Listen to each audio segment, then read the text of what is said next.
A internet não está ajudando hoje não, pessoal. Mas nós somos insistentes e vamos continuar aqui. Esperar mais uma vez o Marivaldo entrar, a galera se reconectar. Ele estava começando a apresentação e aí caiu tudo de vez aqui. Oi, Tamires, tudo bem? Vamos lá.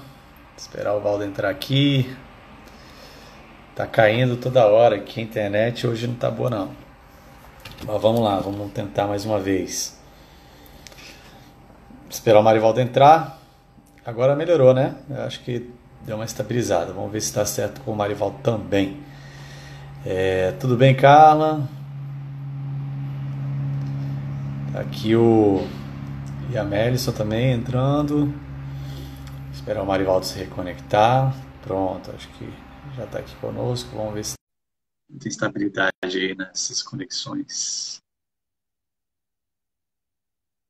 Dia de hoje. Valdo, mais Aí, uma vez aí. Só tô te agora acho ouvindo. que foi. Tá me ouvindo? Tô te ouvindo. Eu só não tô te vendo ainda. Bom. Vai dar certo. Já tá ouvindo, já é um caminho. Já temos um avanço aí. Vou orar aqui, eu vou fazer os currículos. Se quiser continuar, vamos continuar assim mesmo, que é o caminho que a gente tem. Vamos nessa.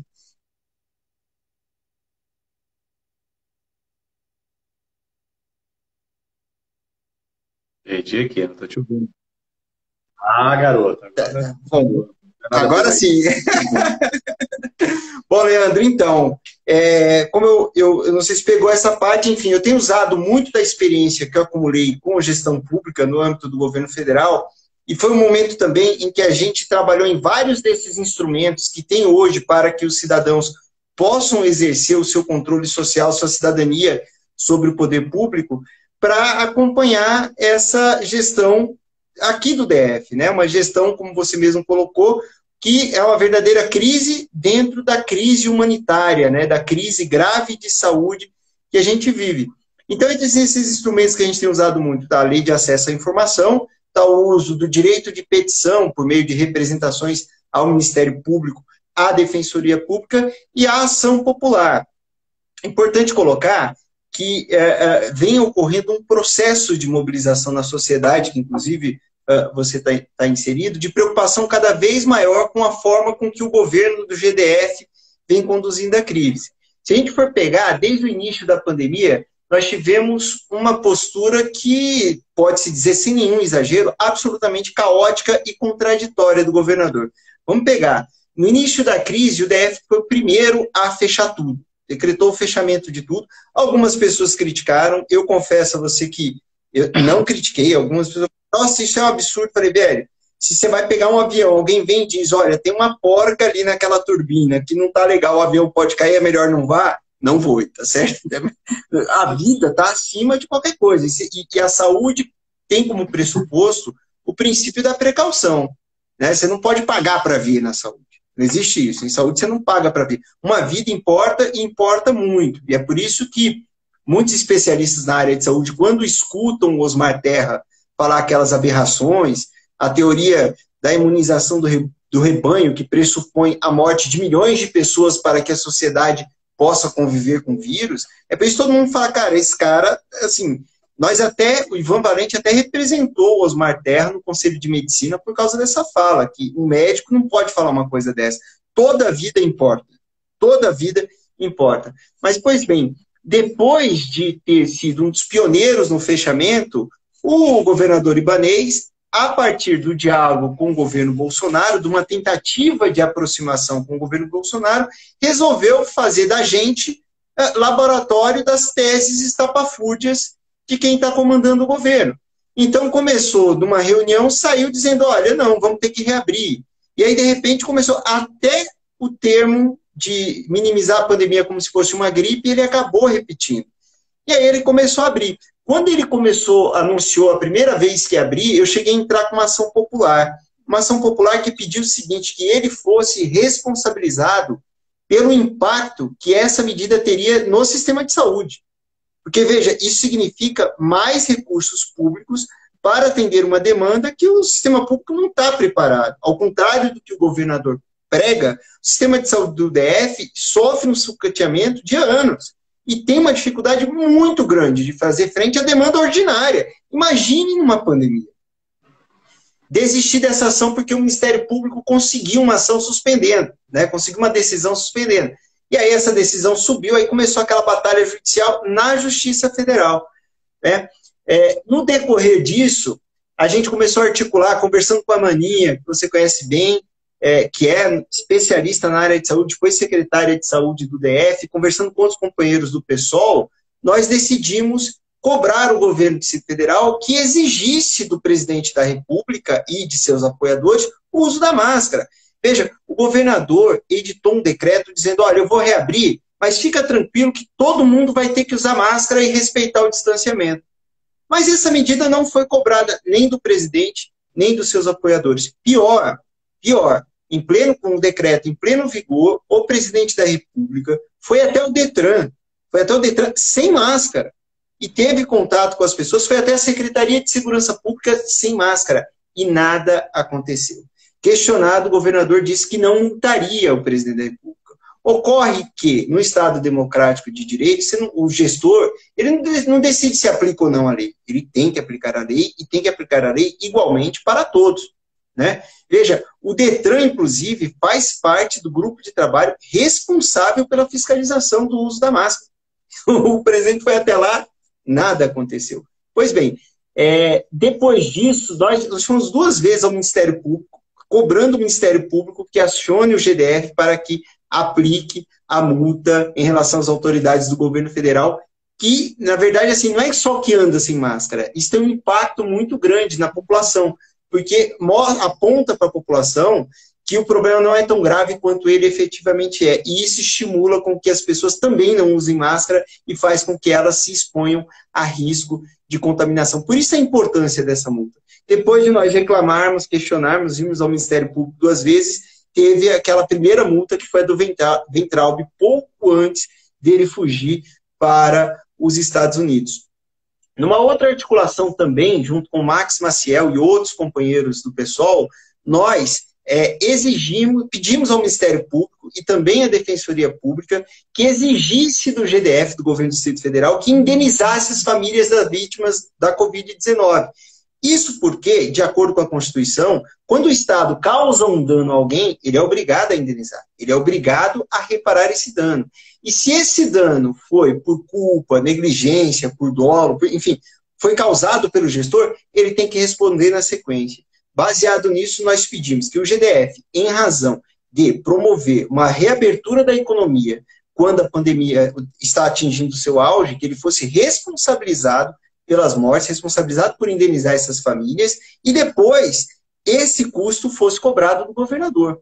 Porque o governador, mais do que ninguém, tem ciência do que está acontecendo. Porque ele foi o primeiro a fechar, quando a gente tinha pouquíssimos casos no DF. E agora que se alastrou, ele infelizmente abriu mão de toda a precaução. Na sequência, a gente assistiu o governador baixar um decreto de calamidade pública para 6 dias depois determinar a reabertura total da economia. Veja, qual é a lógica? Muita gente vira e fala, não, mas ele fez isso só para ter acesso aos recursos públicos. Se o governador escrever isso numa petição, vocês da CLDF vão caçar o mandato dele. Porque fazer isso, assim, isso é crime. Isso é um crime de responsabilidade fiscal, né? Se você dizer que está em estado de calamidade pública só para ter acesso a recursos públicos, veja, infelizmente não foi isso, porque a gente sabe, a situação é caótica no DF, a pandemia está se alastrando, está explodindo, mas o governador insiste em fechar os olhos para isso. Foi aí que a gente decidiu entrar com a ação popular, né? A gente lançou no dia 2 de julho o Manifesto pela Vida, você está junto com a gente, junto com o Fábio, Félix, com a Arlete, com o Chico, Érica Cocai, todo mundo junto, né? Hélio Dolly à frente, grande iniciativa, grande parceiro, Maninha, Toninho.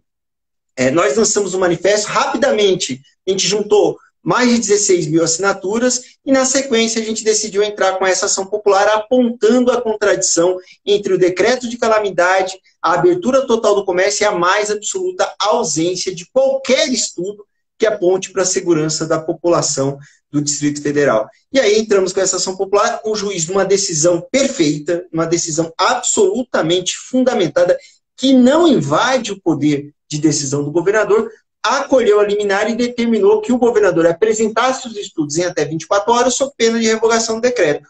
O governador revogou o decreto, na verdade ele criou uma nova figura, ele suspendeu o decreto, né? Ele poderia alterar ou revogar. Ele criou a figura da suspensão do decreto de reabertura geral e recorreu ao tribunal. Conseguiu uma decisão no tribunal que reformou a decisão de primeira instância, mas olha só, o desgoverno não para, né? Porque no lugar de editar um novo decreto e assumir a sua responsabilidade, e isso é muito importante porque o tribunal, ao reformar a decisão da primeira instância, do juiz, disse que a responsabilidade é do governador. Então, se o governador insistir na reabertura e aprofundar ainda mais a crise humanitária, está muito evidente a responsabilidade dele. Mas o governador usou de mais um artifício para ludibriar, para burlar a legislação. Ele disse que não precisa de um novo decreto. Ele deu uma declaração, não precisa de um novo decreto, e deixou em vigor o decreto que suspendeu o decreto de reabertura geral. Então, juridicamente falando, está todo mundo abrindo sem fundamento legal, porque o que vale é o decreto que foi editado logo após a decisão do juiz de primeiro grau. E por que o governador está fazendo isso? Porque o governador está com receio de colocar ainda mais a sua responsabilidade, a sua marca, numa decisão que ele sabe que vai matar muita gente. Hoje a gente entra em mais um estágio de reabertura, me parece que abrem os bares, né? E há um risco muito grande da gente assistir aqui o que aconteceu lá no Leblon, no Rio de Janeiro, o que aconteceu em vários lugares que adotaram essa reabertura precoce. É muito triste. Conversava ontem com o Max Maciel sobre a tristeza que é toda vez que a gente vê aquela cena daquele container frigorífico.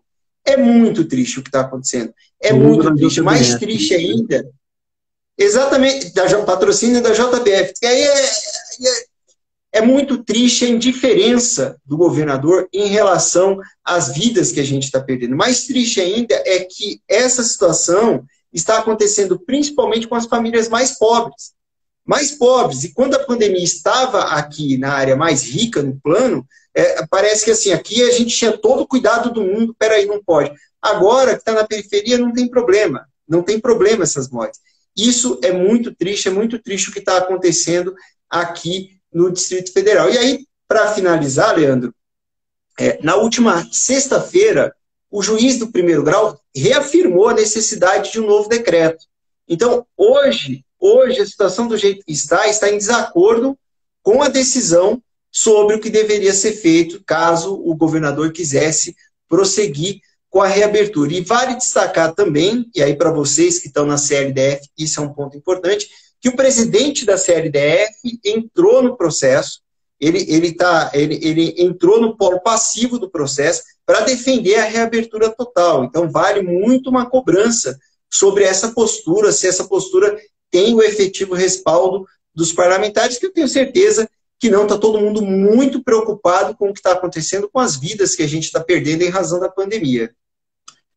Muito boa essa introdução. Acredito que para quem não tinha ainda compreendido o andamento das suas ações, né, Marivaldo, o que vocês provocaram, é fundamental agora ter essa compreensão. E eu falava há pouco, quando a gente estava tentando se reconectar, que nós temos o parlamento como uma instituição de fiscalização, nós temos os órgãos de controle, o Ministério Público, o próprio Tribunal de Contas, o Ministério Público de Contas, mas nesse momento eu vejo com muito bons olhos e como necessário o controle social da sociedade. O controle social é exercido pelas pessoas, com o apoio da imprensa, com o apoio do que a gente tem à disposição para poder divulgar as informações, porque muitas vezes o que acontece na institucionalidade, você sabe que a gente tem feito lá na Câmara, as mais diversas representações do Tribunal de Contas, as provocações que nós fizemos ao Ministério Público, chegamos a pedir uma CPI, ela foi protocolada. Então, estamos com todas as ferramentas esgotadas, a gente já fez tudo que está ao nosso alcance do ponto de vista institucional. E o governo ele vai jogando, obviamente. O Ibanez ele é um advogado até respeitado graças à sua eficiência jurídica ao longo desses anos. Então, ele conhece a dinâmica das instituições e ele sabe os subterfúgios também que o direito dá, porque o direito não é uma ciência exata. Então, ele vai justamente trabalhar com as brechas para evitar uma eventual responsabilização quanto às mortes, quanto ao colapso, quanto ao caos que a gente está vivendo no Distrito Federal. E aí você dá muito bem a ilustração do fato de ele não ter editado o novo decreto, né, e ter ali trabalhado com o anterior. Aqui a gente está com a Laiane falando que no Hospital da Criança 30% dos funcionários já testaram positivo, somente atende até os 18 anos, já não tem vagas de enfermaria e pouquíssimas de UTI. O Rodrigo lembrando aqui que o que aconteceu lá no Rio já aconteceu em Goiânia e tem tudo para acontecer aqui. A gente já tem visto o pessoal nas lanchas aí se aglomerando, algumas festas em várias regiões administrativas. Então, quem dirá agora? Agora, tem um ponto fundamental que eu queria trazer aqui, você, como servidor público, alguém que entende também de gestão, ontem, até naquela live que a gente fez com as lideranças, vocês que moveram a ação popular e alguns parlamentares, existe uma série de imperfeições, uma série de equívocos na condução dessa crise desde o início. É inevitável, é inegável que a gente tenha que assumir que o governador acertou no começo. Todo mundo reconheceu isso, da base, da oposição, do partido A, da frente X, Y, Z. Todo mundo reconheceu que o Ibanez começou bem, mas durou 10 dias. Durou pouco essa condução responsável. E logo depois começou a flexibilizar a loja de imóveis, alguns serviços que não tinham nenhuma justificativa, começou a fazer um jogo duplo, mostrando para o governo federal que estava alinhado e aqui negociando. Então, assim, muita confusão. O que você vê durante essa trajetória que tenha sido o maior, ou alguns dos maiores erros do governo na condução dessa crise? Pensando assim, se nós fôssemos o governo, né, se nós fôssemos ali responsáveis pela condução desse processo, o que você imagina que a gente deveria ter feito de diferente? Leandro, você sabe que eu converso com alguns companheiros com quem eu trabalhei no governo federal e eu fico imaginando, olhando da perspectiva federal para depois falar da distrital. Se nós tivéssemos, porque o erro começa lá no governo federal, né? Porque quando a OMS notifica o Ministério da Saúde sobre a pandemia que está por vir, o governo, lá em dezembro, na virada do ano, já tinha que ter virado o ano se articulando com governadores, com empresários, com sindicatos, com entidades, com a imprensa, para discutir um plano para traçar a crise, para enfrentar a crise. Qual é o planejamento para não quebrar a economia? Quais são as medidas de saúde? Olha, a única medida de saúde é isolamento. Ok, bora estudar medidas que permitam você fazer isolamentos e amenizar o impacto na economia. Vamos estudar. Isso requer tempo, isso requer planejamento, isso requer articulação. Né? Nada disso aconteceu porque o governo federal optou por negar a gravidade da crise. Quando foi entrar, entrou tarde demais. E entrou o Ministério da Saúde isolado. A única vez que o governo federal tentou agir de modo articulado foi aquele comitê criado e presidido pelo Braga Neto, que é o ministro da Casa Civil, e que só existiu para ofuscar o Mandetta, que eles estavam preocupados com o crescimento político do Mandetta. Depois que o Mandetta saiu, o comitê nunca mais apareceu, reparou nisso? Nunca mais teve coletiva, com o Braga Neto falando, nunca mais. Eu pedi, pelo mandato do Ivan Valente, os dados desse comitê, é inacreditável, ele servia para encaminhar ofício. Não havia articulação com governadores, prefeitos, não havia articulação com empresários, não havia articulação com sindicatos. Então, o grande problema começa no governo federal. Outro problema, nós conseguimos, a oposição conseguiu aprovar, o pessoal junto com os outros partidos de oposição, com a rede, linhas de crédito para apoio ao pequeno e médio empresário. Os bancos não emprestaram. Os bancos não emprestaram. E o que o Banco Central fez em relação a isso? Nada. Nada. O auxílio emergencial, que o governo queria pagar 200, nós conseguimos aumentar para 600 reais. Estamos batalhando lá para que ele permaneça por mais tempo.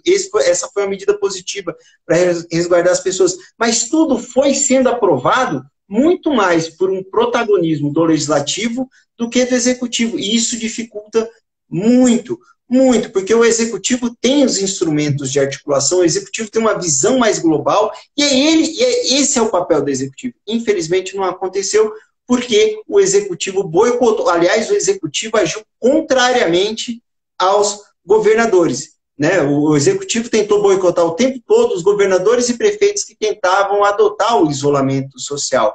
Aqui no DF, nosso problema foi o seguinte, a gente começou bem com a medida de isolamento, começou mal no sentido de não ter um planejamento para apoio ao pequeno e médio empresário. E veja, quem defende isolamento não é contra o pequeno e médio empresário, não existe essa dualidade, né? Não existe essa oposição, pelo amor de Deus.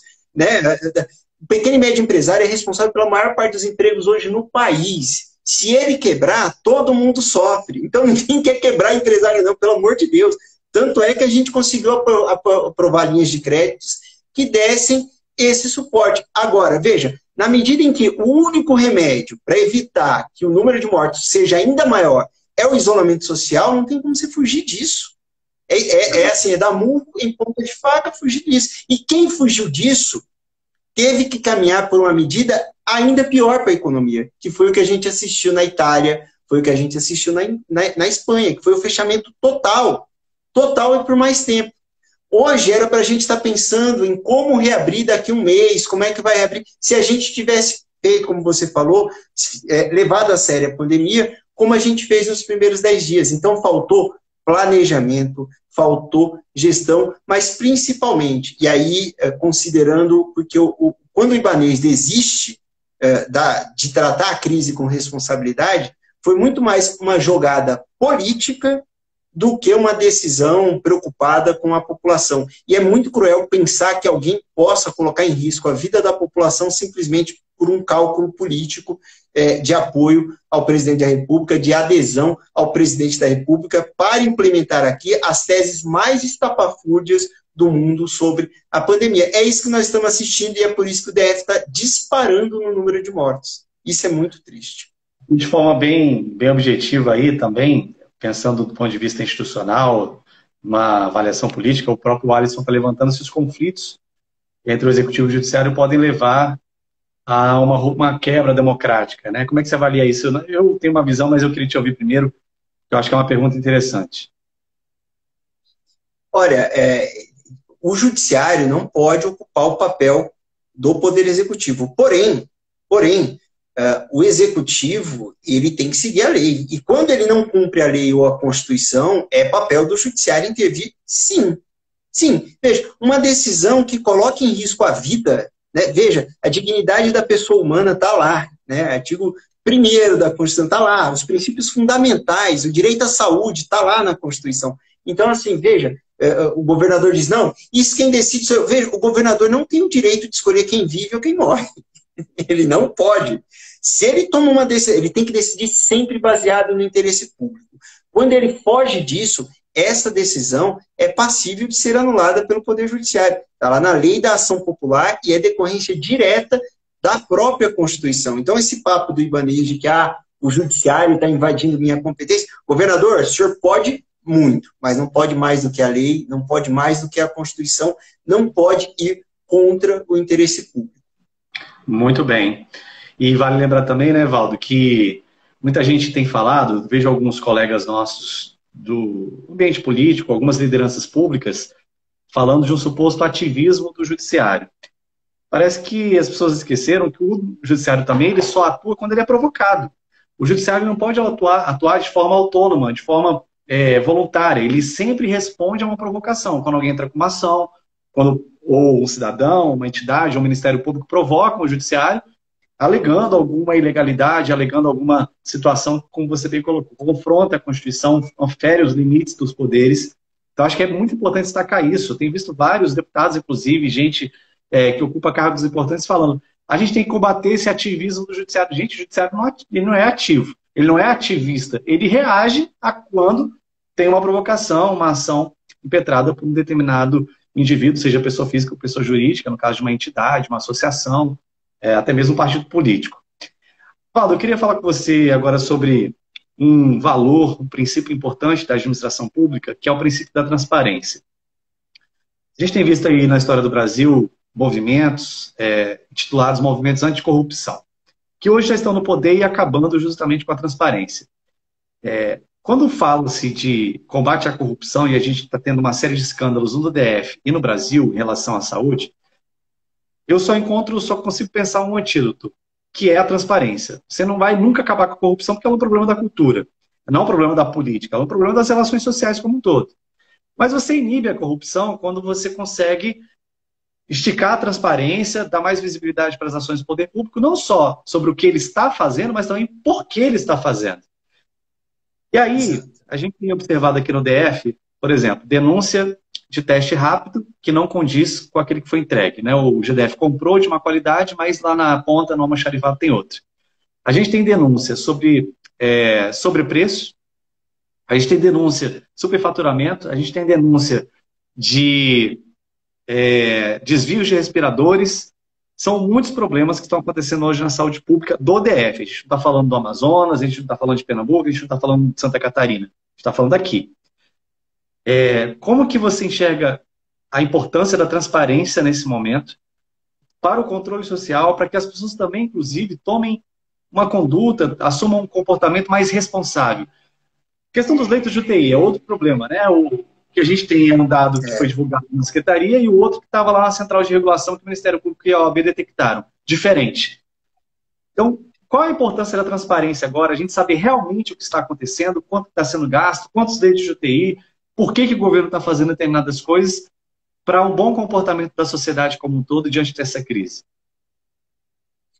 Leandro, quando eu cheguei na Casa Civil da Presidência da República em 2010, um dos primeiros trabalhos que eu tive foi coordenar a elaboração da Lei de Acesso à Informação, em âmbito federal, e que resultou depois na Lei de Acesso à Informação aqui do Distrito Federal. E hoje eu trabalho com o deputado Ivan Valente, e um dos instrumentos que a gente mais usa é a Lei de Acesso à Informação.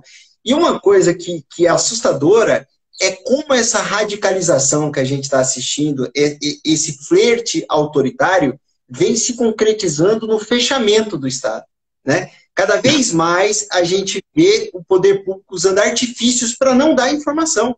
Para não dar informação que é pública. Informação que é pública. Não dá informação. Então, assim, é cada vez mais difícil a gente conseguir, mas a gente tem persistido. Então, tem 4 tipos de recursos, a gente vai entrando com recurso, não conseguiu, vai para o Poder Judiciário. Aliás, recomendo a todo mundo que está nos acompanhando, preocupado, o Leandro colocou bem a importância desse ativismo social, de acompanhar o dia a dia da máquina pública. Recomendo a todo mundo, qualquer um pode pedir acesso a informações públicas e o poder público é obrigado a dar. Veja, esse fechamento que a gente está assistindo no governo federal, a gente assiste aqui no GDF também, a gente assiste aqui no DF também. Sabe que eu acabei de receber uma resposta agora sobre os respiradores.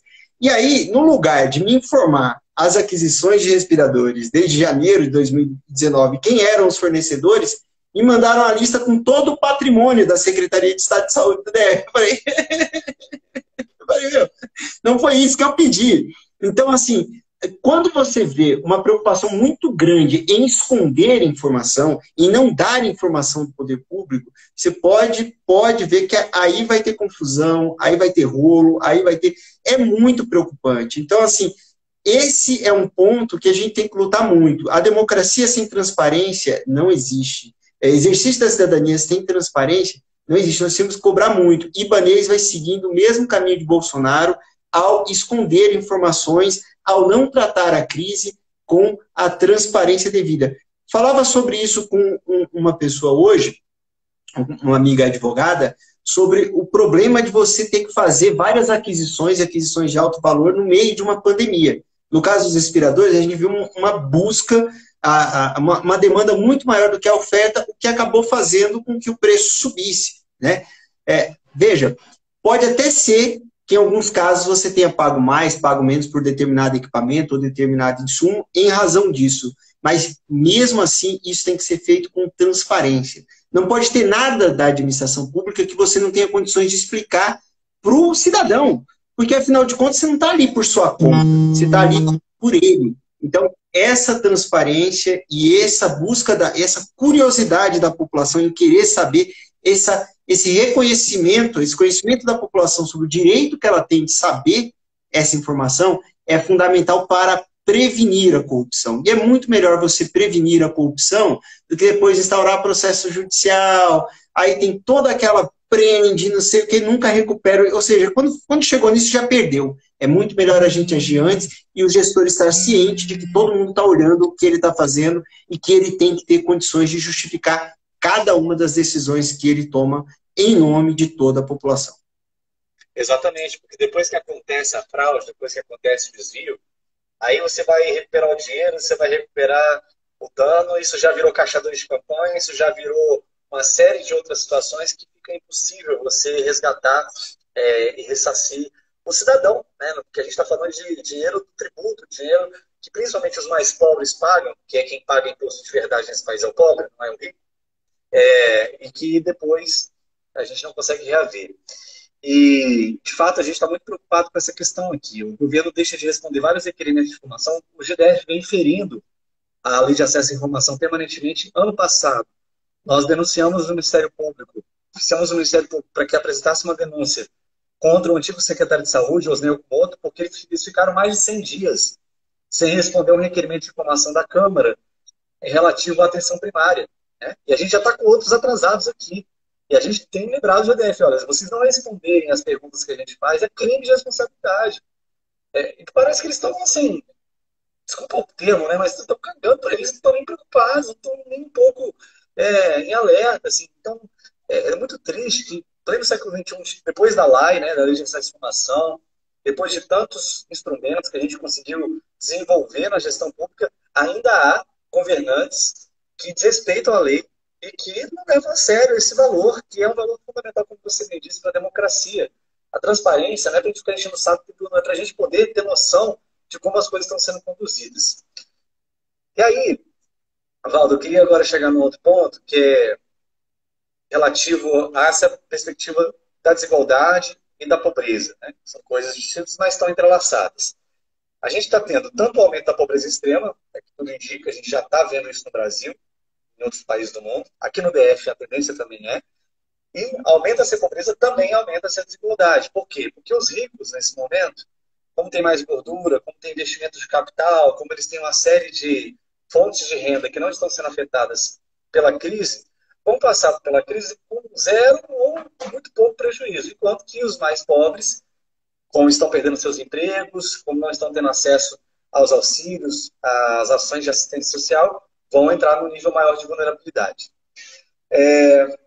Qual que é o risco que você enxerga, tanto para o aumento da pobreza extrema, quanto para o aumento da desigualdade aqui no Distrito Federal? Onde isso pode nos levar? Como é que você vê também o efeito político desse aprofundamento?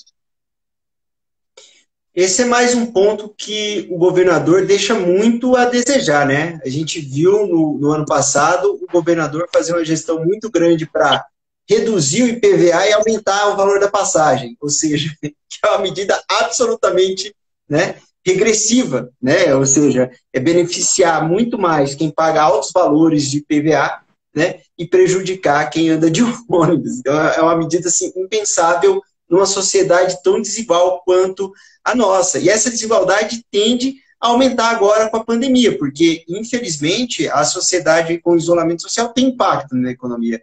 Não dá para negar isso. Tem um impacto na economia, as pessoas estão perdendo suas rendas, muita gente perdeu o emprego e está empobrecendo cada vez mais. E é necessário que o governo seja proativo. Esse é um momento, Leandro, que no mundo inteiro, até nos Estados Unidos, o que está acontecendo? O governo está bancando as pessoas. Está bancando porque sabe que eu preciso segurar as pessoas agora para quando a economia retomar. Hora que tudo isso passar, beleza, a economia retoma, as pessoas vão conseguir seu trabalho, vão conseguir sua renda e vão tocar adiante. Não é o momento de termos Paulo Guedes no Ministério da Economia. Paulo Guedes já era ultrapassado antes da crise. Durante a pandemia, até os mais liberais, até os papas do neoliberalismo estão dizendo não é o momento de cortar. É o momento de eu apoiar, de eu injetar dinheiro na economia, apoiando a população, para que a população sobreviva a essa crise de saúde e a economia possa sobreviver também. Não há economia com um monte de gente passando fome, um monte de gente na miséria, na pobreza. Então, esse é o papel do Estado.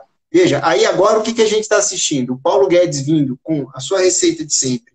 Mais corte de gastos, recriação da CPMF, enquanto em outros países o movimento para que os mais ricos paguem mais tributos está começando pelos mais ricos. Pelos mais ricos. Ontem estava lendo uma matéria que na Europa você tem uma mobilização de milionários dizendo nós temos que pagar mais tributos. Eu até fiz um tweet falando, pô, quem vai começar a puxar isso aqui no Brasil? Porque é disso que se trata. É o momento em que quem ganha mais, quem tem mais, tem que entrar com uma contribuição maior para que o Estado tenha condições de passar pela crise, de passar pela pandemia. Falar em corte de gastos e tributação regressiva no momento de pandemia é inacreditável. É mais uma vez, Leandro, e isso é muito triste, assim, e não tem como falar. Nós vivemos um contexto de uma política genocida. O governo Bolsonaro é um governo que só fala de morte. Só fala de morte. A morte está presente o tempo todo. Seja no armamento, seja em eliminar quem pensa diferente, seja na milícia digital. A morte está presente contra povos indígenas, contra a população negra, contra a população quilombola, contra a população LGBT, contra as mulheres. Ou seja, é o governo da morte, é uma atmosfera genocida. Então, há uma indiferença muito grande, há um individualismo exacerbado que é absolutamente indiferente ao sofrimento alheio, sobretudo ao sofrimento de quem foi historicamente excluído. O DF, historicamente, sempre foi muito desigual. Muito. E essa desigualdade tende a aumentar. Você colocou um ponto muito bem. Na crise, o que acontece geralmente? Os ricos ficam ainda mais ricos e os pobres ficam ainda mais pobres. Nós precisávamos ter um governo, um poder executivo que estivesse agora lutando por política de distribuição de renda para dar suporte à população, planejando a economia do DF para o pós-pandemia e não simplesmente adotando medidas populistas para os empresários que podem parecer boas para eles nesse momento, mas vai ser muito ruim, seja porque vão perder familiares para a pandemia, certamente, né? Seja porque daqui a pouco a gente vai estar no meio de um lockdown que vai ser ainda pior, vai demorar ainda mais para retornar à normalidade da economia. Exatamente. Muitos têm questionado o papel do governo federal em exaurir os seus instrumentos orçamentários, seja através do BNDES, através dos bancos públicos, como a Caixa Econômica, o próprio Banco do Brasil, no sentido de você criar ferramentas de apoiar o pequeno empresário, principalmente, mas o cidadão em geral, né? O auxílio demorou tanto para sair, até agora tem gente que não conseguiu receber. Você vê, no nosso caso aqui do DF, a mesma coisa. Será que o BRB e a Secretaria de Economia chegaram aí ao limite das suas capacidades para ajudar? Nós temos recebido todos os dias mensagens de pequenos empresários, pequenos comerciantes, pessoas que estão pedindo ajuda para o BRB, mas as condicionalidades são inviáveis. Parece que a gente está no momento normal. O BRB está tratando essa situação como se fosse um momento normal, exigindo contrapartidas que as pessoas não têm condições de dar agora. Às vezes porque estão na dívida ativa, porque tiveram que atrasar ali o IPVA, o IPTU, tiveram que atrasar algum tipo de tributação e não conseguiram permanecer tranquilas ali sem estar na dívida ativa. Então não dá para o BRB agora, e a própria Secretaria de Economia, achar que a gente está vivendo um momento como qualquer outro. E aí a gente tem questionado isso também. O BRB está muito mais preocupado em fazer parceria com o Clube de Regatas Flamengo, e aqui com todo respeito aos flamenguistas, eu não sou, mas isso não é uma questão de clube, de torcida, é uma questão de dinheiro público, de propósito de um banco público como o nosso. Está muito mais preocupado em fazer isso do que, de fato, ajudar a população. E muito me preocupa também, Marivaldo, a questão do acúmulo do BRB em relação a certas políticas públicas. Hoje o BRB cuida do sistema de bilhetagem, o BRB está cuidando do cartão material escolar, o BRB vai começar a cuidar do plano de saúde dos servidores. Aí eu pergunto, e se em algum momento o BRB tiver um problema e quebrar? Né? Outra coisa que nos chama a atenção é esse aumento absurdo das ações do BRB no mercado financeiro. Então tem muita coisa estranha acontecendo aqui no Distrito Federal, que a gente está aos poucos avaliando, né, fiscalizando. Não é o momento para a gente ser ortodoxo nas medidas orçamentárias. Não é mais o debate neoliberalismo versus estatismo. O momento agora não é se o Estado é máximo, é o Estado necessário para ajudar a população. E você recupera isso. Se você agora der fôlego, as pessoas elas vão passar bem e vão continuar vivendo, e daqui a um tempo a gente vai ter o retorno dessa arrecadação. E aí, reforma tributária é fundamental, não adianta ficar insistindo nessa historinha de reforma administrativa, reforma administrativa. Reforma tributária, como você lembrou, alguns países já estão estudando uma maneira de tributar mais os ricos, mas o Brasil continua sendo o paraíso dos milionários. É um país onde você não tributa lucros e dividendos, você tributa muito pouco o sistema financeiro, e o tributo sobre herança também é irrisório. Aqui no DF vai de 4% a 6%. Você tem estados como Santa Catarina que chega a 8%, mas é o teto também, né? O Congresso está discutindo aí a dilatação desse limite. E aí, para a gente ir para a última parte, a conversa está muito boa, mas nosso tempo está começando a chegar na etapa final aqui. Só ler alguns comentários rapidinho, muita gente falando aqui. Lembrando, não podemos negar o superendividamento, ajudar os mais necessitados a gerar economia, melhorar a economia, porque este dinheiro será para comprar alimento e necessidades. básicas. Muito bem colocado, Vanessa. É exatamente isso. Quando a gente fala de ajudar os pobres, a gente está falando da própria recuperação do Estado, né? Porque é o dinheiro que retorna rápido para o Estado através de ICMS, gente. Então, é um efeito positivo até para a própria arrecadação pública. É muito mais interessante você fazer isso que deixar o mercado todo quebrar, né? Os comércios todos quebrarem, como a gente está vendo. Bom, o Adovaldo lembrando aqui, dignidade da pessoa humana é um fundamento da nossa república. É importante relembrar que esse ativismo é um conceito que se descola da realidade. A gente está falando do ativismo do judiciário. O juiz decide quando é provocado, como nós colocamos aqui. O Félix, o Guilherme falando, o quão ínfimo é a vida do cidadão a ponto de ser trocada por um jogo de cintura política. Muito triste, né? A gente falando dessa jogada aí do Bolsonaro com o libanês. Mais um ponto aí para a gente fechar a nossa análise, a conversa que está sendo muito positiva.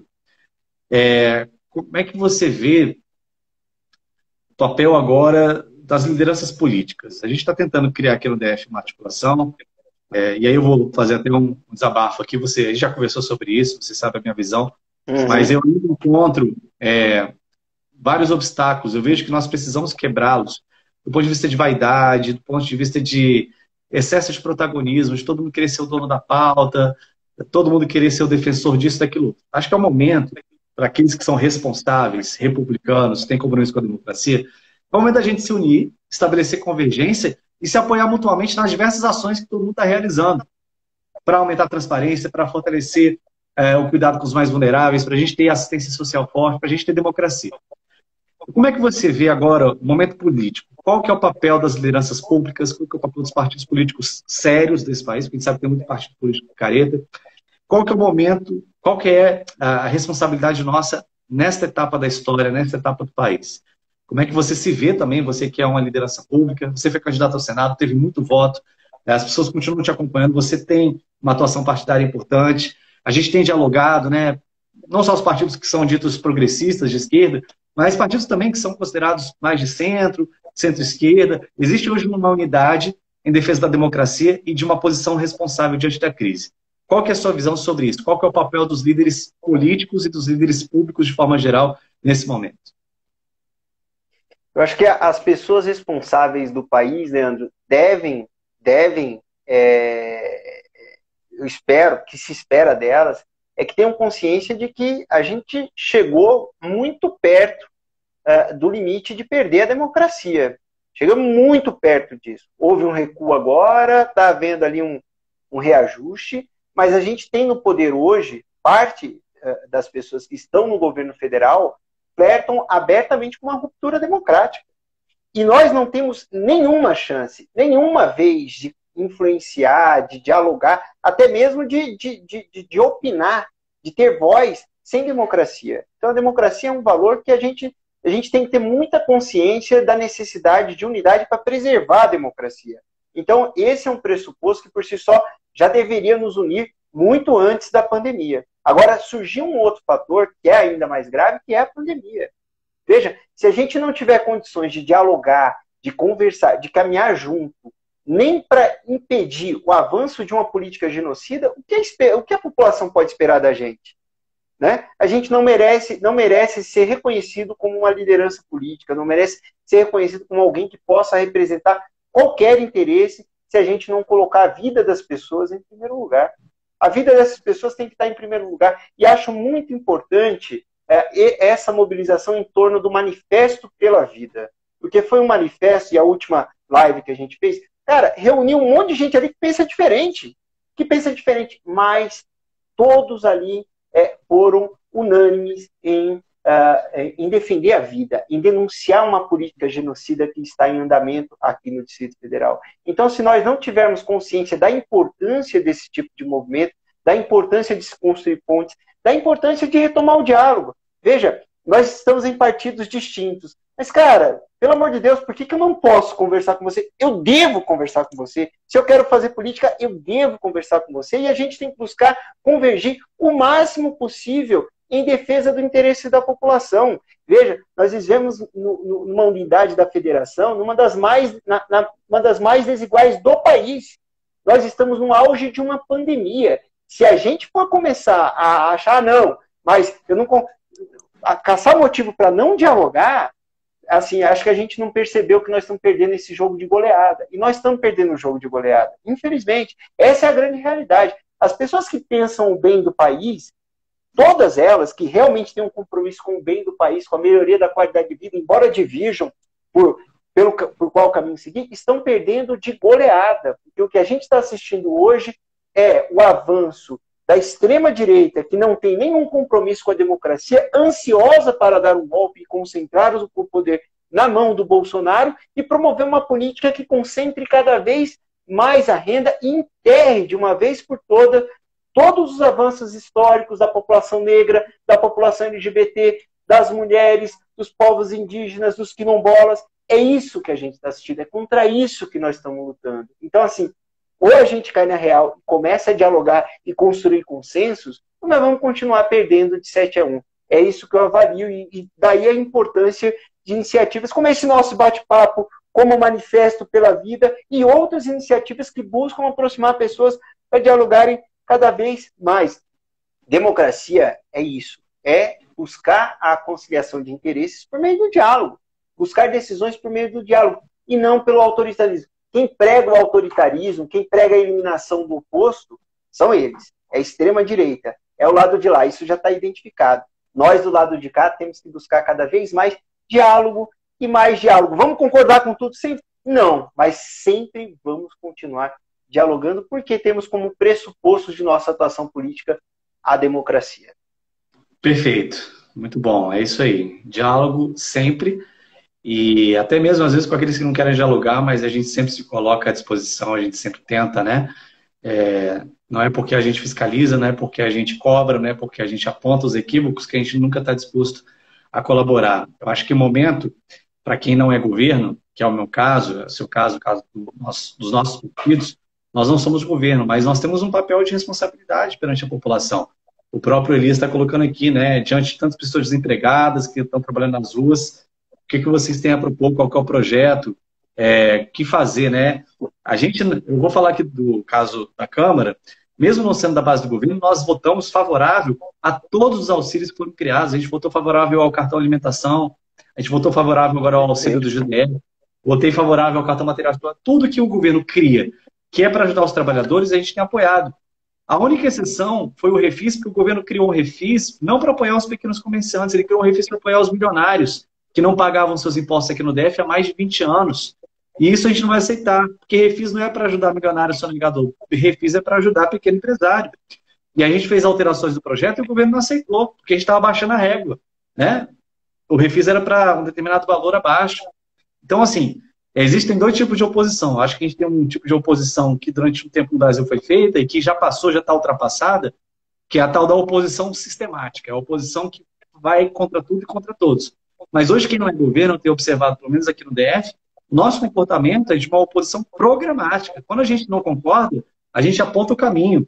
Quando a gente concorda, a gente apoia sem nenhum tipo de problema e vota com o governo, quando é o caso.